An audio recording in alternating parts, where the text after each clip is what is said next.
اچھا، کیا ایران میں رجیم تبدیل کیا جا سکتا ہے؟ دیکھیں، یہ سارا معاملہ ہو تو اس لیے رہا ہے کہ ایران کو دباؤ میں لیا جائے اور ایران کو ان شرائط پہ لایا جائے جن شرائط کے اوپر امریکہ اور اسرائیل راضی ہو جائیں، اور اسرائیل کے لیے خطرہ ہمیشہ کے لیے ٹل جائے یا ختم ہو جائے، یا عرب ممالک بھی اپنے آپ کو ایران سے ایک ایسا ملک سمجھیں گے جس کو اب ایران کی طرف سے کوئی خطرہ نہیں ہے۔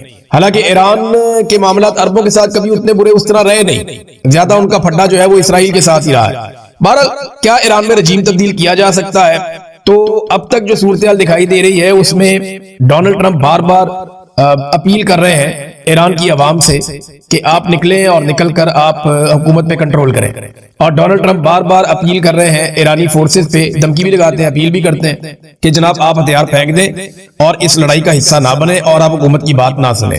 اس قسم کے پیغامات جو ہیں وہ ہیکرز پھیلا بھی رہے ہیں، اور جو موساد ہے اسرائیلی ایجنسی وہ بہت زیادہ اس میں پروپیگنڈا کرنے میں تیز ہے، وہ وہاں پہ ایران کے اندر بھی پروپیگنڈا کروا رہے ہیں۔ لیکن اس کے باوجود جو بات صاف دکھائی دیتی ہے، زمین پر اترے بغیر ایران میں رجیم چینج کرنا شاید ممکن نہیں ہوگا۔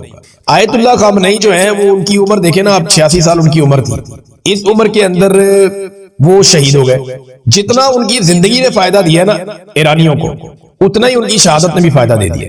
یعنی جو انہیں اس بات کا آئیڈیا تھا، اب کچھ لوگ یہ کہہ رہے ہیں تجزیہ کار کہ آیت اللہ خامنئی خود شہید ہونا چاہتے تھے، اور ان کی یہ خواہش تھی کہ ان کو شہید کر دیا جائے، کیونکہ وہ یہ جانتے تھے کہ اگر انہیں شہید کر دیا گیا تو اس کے بعد ایران میں رجیم چینج کرنا جو ہے وہ بہت مشکل ہو جائے گا، کیونکہ عوام کی ایک بہت بڑی ویو کھڑی ہو جائے گی اور ایک بڑی ہمدردی مل جائے گی آیت اللہ خامنئی اور ان کے حمایتیوں کو، تو اس کے بعد رجیم چینج کرنا شاید ممکن نہیں رہے گا۔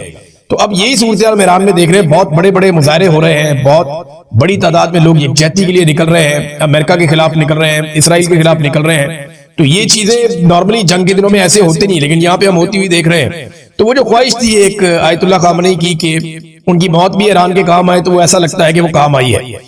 تو ایران میں اگر رجیم تبدیل کرنا ہے تو گراؤنڈ پہ فورسز کو اتارنا پڑے گا، اور پھر ایک لمبی لڑائی کے نتیجے میں رجیم تبدیل ہو سکتا ہے۔ اور ابھی آپ ویسے کچھ کہہ نہیں سکتے، بہت کنفرم اطلاع آپ نہیں دے سکتے، کیونکہ ایران کے اندر ایک باغیوں کا یا آپ کہہ لیں غداروں کا بھی ایک بہت بڑا ہجوم ہے۔ بہت سارے غداروں کو پہلے ہی سزائے موت دی گئی ہے، بہت سارے غداروں کو ایران میں سزائیں دی گئی ہیں، اور یہ بھی ابھی جن لوگوں نے یہ انفارمیشن دی ہے، جو جاسوسی کرتے رہے ہیں، وہ بھی ایران کے اندر ہی موجود ہیں سارے لوگ۔ تو یہ آپ کہہ نہیں سکتے کچھ کہ کل کیا ہو جائے گا، لیکن رجیم تبدیل کرنے کے لیے ایسا لگتا ہے کہ زمین پہ آنا پڑے گا۔ اور یہی صورتحال جو ہے وہ افغانستان کی بھی ہے۔ اگر افغانستان کے اندر پاکستان چاہتا ہے کہ رجیم تبدیل کر دیا جائے، تو گراؤنڈ فورسز کے وہاں پہ جا کر کنٹرول کرنے تک یہ نہیں ہو سکے گا۔ دیکھیں نا، امریکنز نے جب افغانستان میں رجیم تبدیل کیا تھا 9/11 کے بعد، تو وہ تب تک نہیں ہوا تھا جب تک کہ امریکن فورسز گراؤنڈ پہ نہیں اتر گئی تھی، اور پھر انہوں نے اپنی کٹ پتلی حکومت بنائی تھی۔ اگر پاکستان یہ چاہتا ہے کہ افغانستان کے اندر حکومت تبدیل ہو جائے، تو وہ خالی ہوا سے بم مار کے یا میزائل مار کے آپ نہیں کر سکتے۔ یہ طالبان جائیں گے، جا کے پہاڑوں میں چھپ جائیں گے، وہاں سے حکومت چلائیں گے، کوئی اور حکومت کنٹرول کر ہی نہیں پائے گا، یہ ان کو ماریں گے۔ تو آپ کو گراؤنڈ کے اوپر مستقل اپنی فوج بٹھانی پڑے گی اگر رجیم تبدیل کرنا ہے، اور یہی صورتحال ایران کی ہے۔ ابھی جو ایک بڑا اٹیک ہوا ہے وہ چابہار کی جو بندرگاہ ہے ایران کی، جس پہ چائنا نے بہت انویسٹمنٹ کی ہوئی ہے، وہاں پہ اسرائیلی اور امریکی طیارے بمباری کر رہے ہیں۔ اور یہ چابہار کی جو بندرگاہ ہے لگ بھگ 70-80 میل دور ہے پاکستان گوادر سے، زیادہ دور نہیں ہے۔ اس طرف جو ہے وہ چابہار کی بندرگاہ ہے، اس طرف جو ہے وہ بندرگاہ ہے گوادر کی، تو یہ پاکستان سے زیادہ دور نہیں ہے۔ وہاں پہ چابہار کے ایریا میں بمباری ہو رہی ہے اور اسے نشانہ بنایا گیا ہے۔ یہاں پہ چائنا نے انویسٹمنٹ بھی کی ہوئی ہے، یہ بات ہمیں ذہن میں رکھنی ہے۔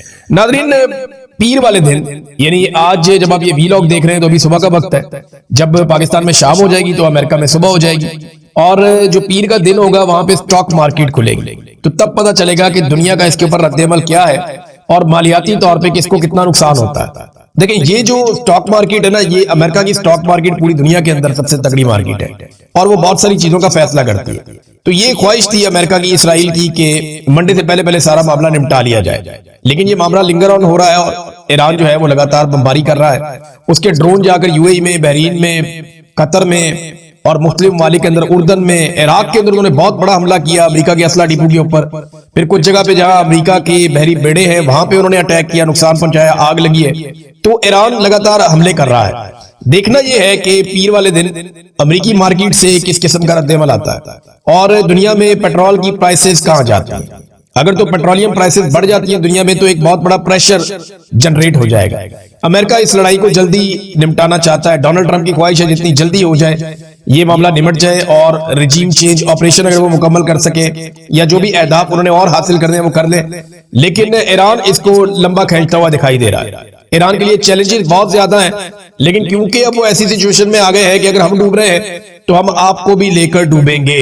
لمبی جنگ جو ہے وہ خلیجی ممالک کو بھی سوٹ نہیں کرتی. آپ دیکھیں نا، جو خلیجی ممالک ہیں ان کا انحصار 3-4 چیزوں پہ ہے. نمبر 1 ان کا انحصار ان کے وسائل پہ ہے، جو ان کے پاس تیل ہے، پیٹرولیم مصنوعات ہیں، ان کے اوپر ان کا بڑا انحصار ہے خلیجی ممالک کا، گیس پہ اور تیل پہ، پیٹرولیم پہ.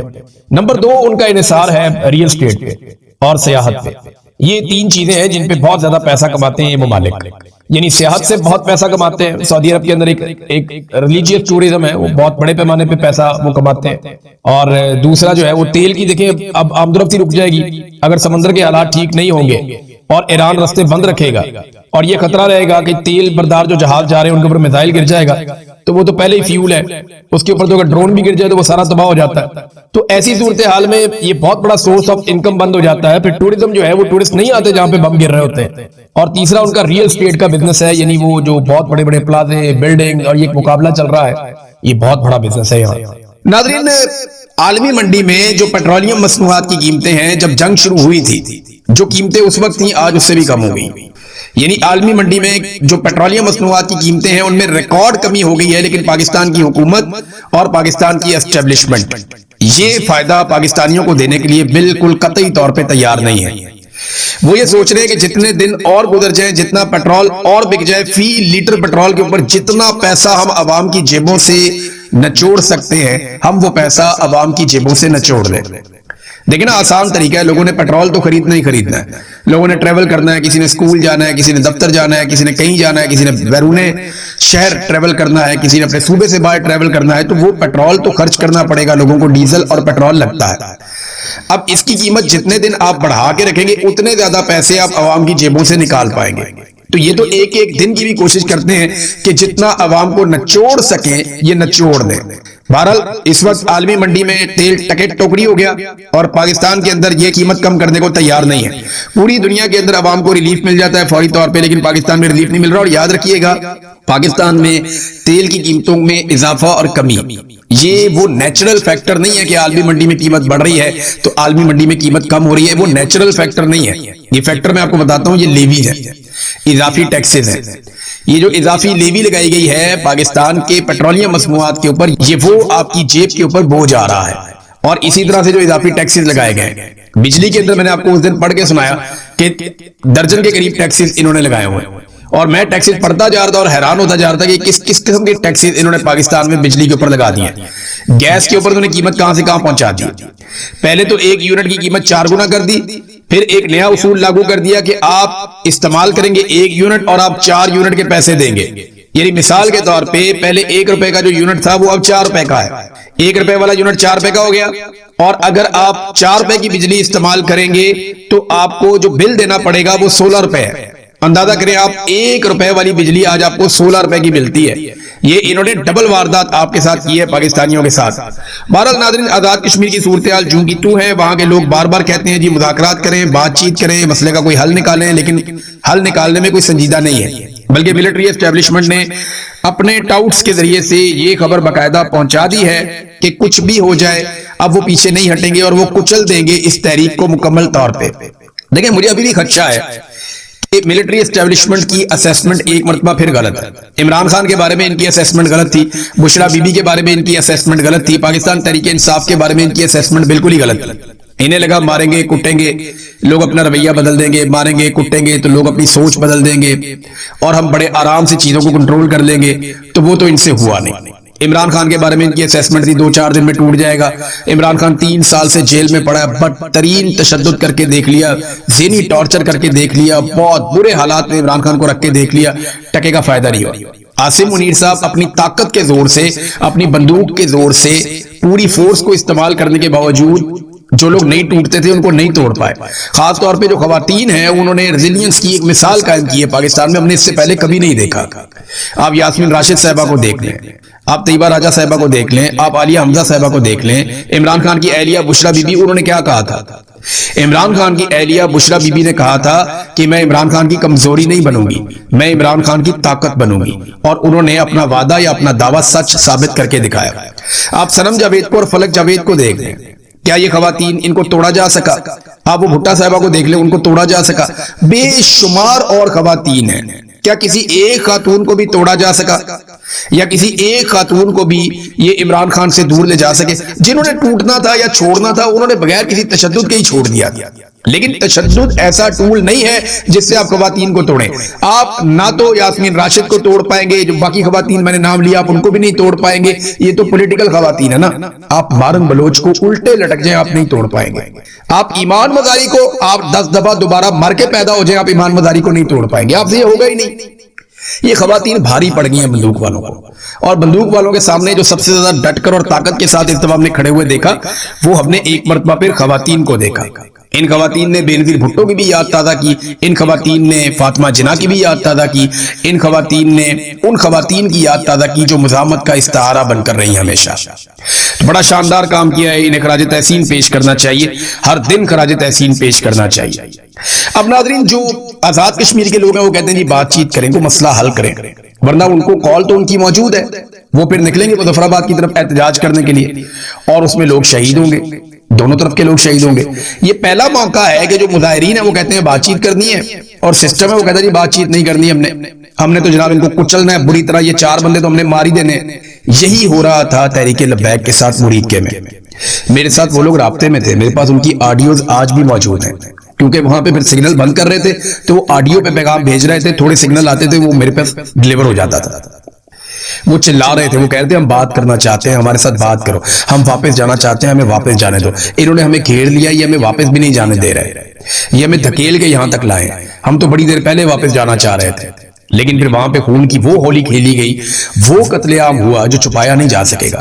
ایک وقت آئے گا پوری دنیا کو پتا چلے گا کہ تحریک لبیک کے کارکنوں کے ساتھ مرید کے میں کیا ہوا تھا۔ میں ان کا سخت مخالف تھا، میں ان کے جتھوں کے ہتھے بھی چڑھا، میرا ان کے ساتھ پرسنلی جھگڑا ہوا، میرے لوگ زخمی ہوئے، میں ان کے ساتھ ذاتی طور پہ لڑا، لیکن اس کے باوجود میں آپ کو یہ کہوں گا کہ جو ظلم اور زیادتی آپ لوگوں نے ان کے ساتھ کی یہ تاریخ کا حصہ بنے گی۔ جو مرید کے میں قتل عام کیا گیا، اس کے بعد جو رضوی برادران کے ساتھ آج کیا جا رہا ہے یہ کسی صورت بھی جائز نہیں ہے، کوئی قانون اس کی اجازت نہیں دیتا۔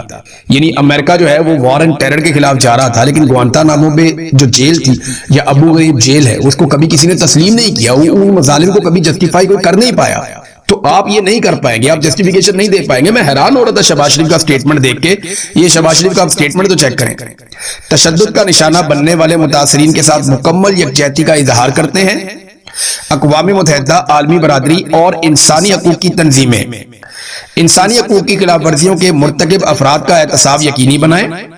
شہباز شریف کا تشدد کے شکار افراد کی حمایت کے عالمی دن پر پیغام۔ یار ویسے شرم بھی نہیں آتی ان کو سٹیٹمنٹ دیتے ہوئے؟ جتنا تشدد شہباز شریف نے کروا دیا، عمران خان کی آنکھ ضائع کروا دی۔